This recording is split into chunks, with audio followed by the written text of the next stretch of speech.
woman sat across from me recently and said something that I've heard so many times. She said, "He's a good man. He's a loyal man. I love him, but he's not curious about me." And I could feel the weight of it. It wasn't anger, it was something quieter. It was it was the kind of grief that comes when you've stopped expecting something and you've kind of resolved that, well, this is just how it's going to be. So today I want to talk to you about what's really happening when there's curiosity that has disappeared, or maybe it was never there really to begin with, and what partners can do about it. So take a breath with me. This one's important. Here's what I've come to believe after like 30 years of working with couples.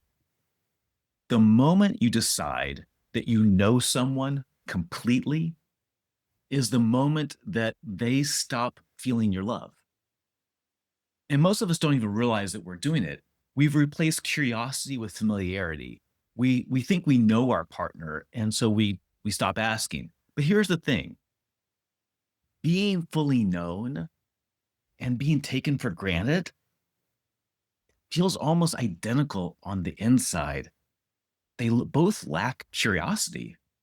And when curiosity goes, your partner starts to feel like a summary instead of a person, right? They're a wife, they're a mom, they're a title. And that doesn't feel good. And no amount of loyalty and no amount of providing for is going to make up for that. So if you're the one who's been hearing this complaint from your wife, your partner, I want to give you something.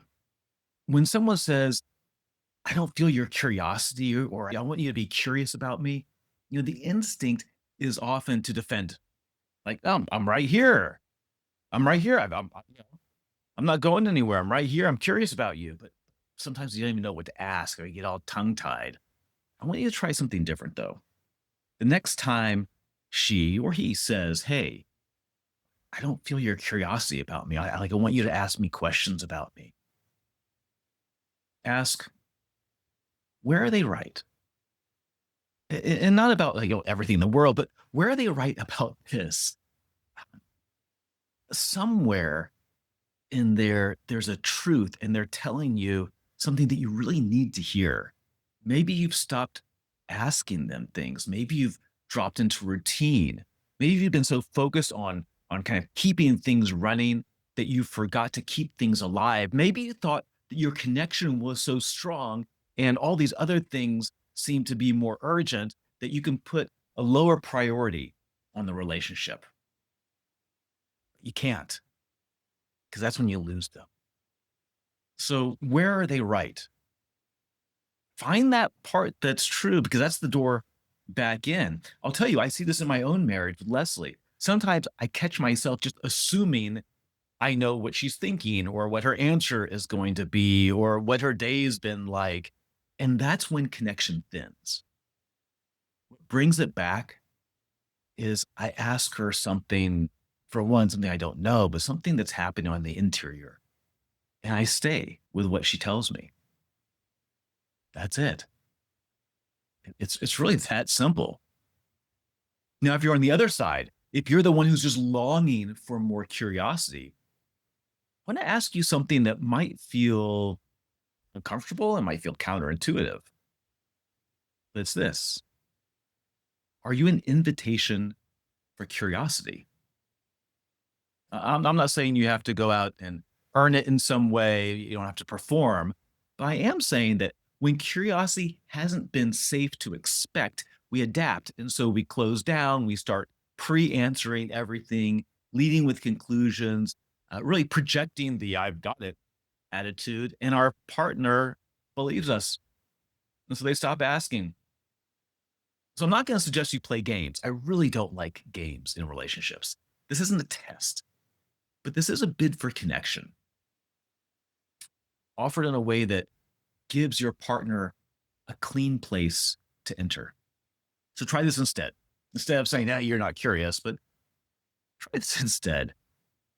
"Hey, something happened today and I want to share it with you. And I don't need you to fix it. I just want you to be with me for a minute around it." And wait.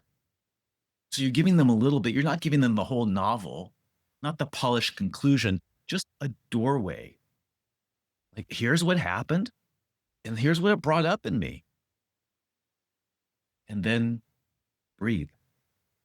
Just breathe.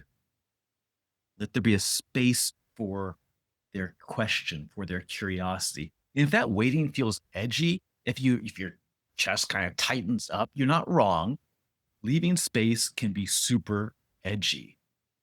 It can feel like also stepping back into some old room where no one was there for you, and no one came for you.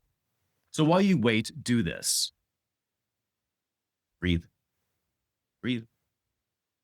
Let your exhale get a little longer. Keep your heart open and don't chase. There's also a harder truth that I want to share. Sometimes the one longing to be seen also has made curiosity expensive. You've made them feel foolish for asking a question, or you've met a question with sarcasm or correction or dismissal, and they may not be withholding curiosity. They might simply be protecting themselves, because curiosity only lives where it's welcome. If that's you, then say this clean and simple. Something like, I haven't always received your questions well, and I want to. Will you try again? And I'll practice letting it in. Then when they ask, resist the urge to tighten or correct. And if they say, what happened? You can guide the moment with one more sentence, something like, I don't need you to fix it. I just want you to be with me for it.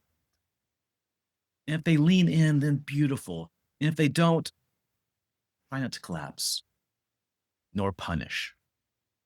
Just notice, because that tells the truth too. One more thing I want to name, because I think it really matters. Sometimes this ache, this this longing to be wondered about, it's carrying something older than this current relationship. It's a parent who didn't ask. It's a lover who looked at you but never really saw you. It's a pattern that you were taught early. That's something like, I'm not someone's going to be curious about. I mean, your partner may genuinely need to step up. And if the pain feels bigger though than the situation, it's worth asking what you're really asking them to heal. Because that part is your responsibility. That's your job. It's sacred work. So here's what I'll leave you with. Take a breath. I'm just going to give you 3 questions for this month. Where are they right?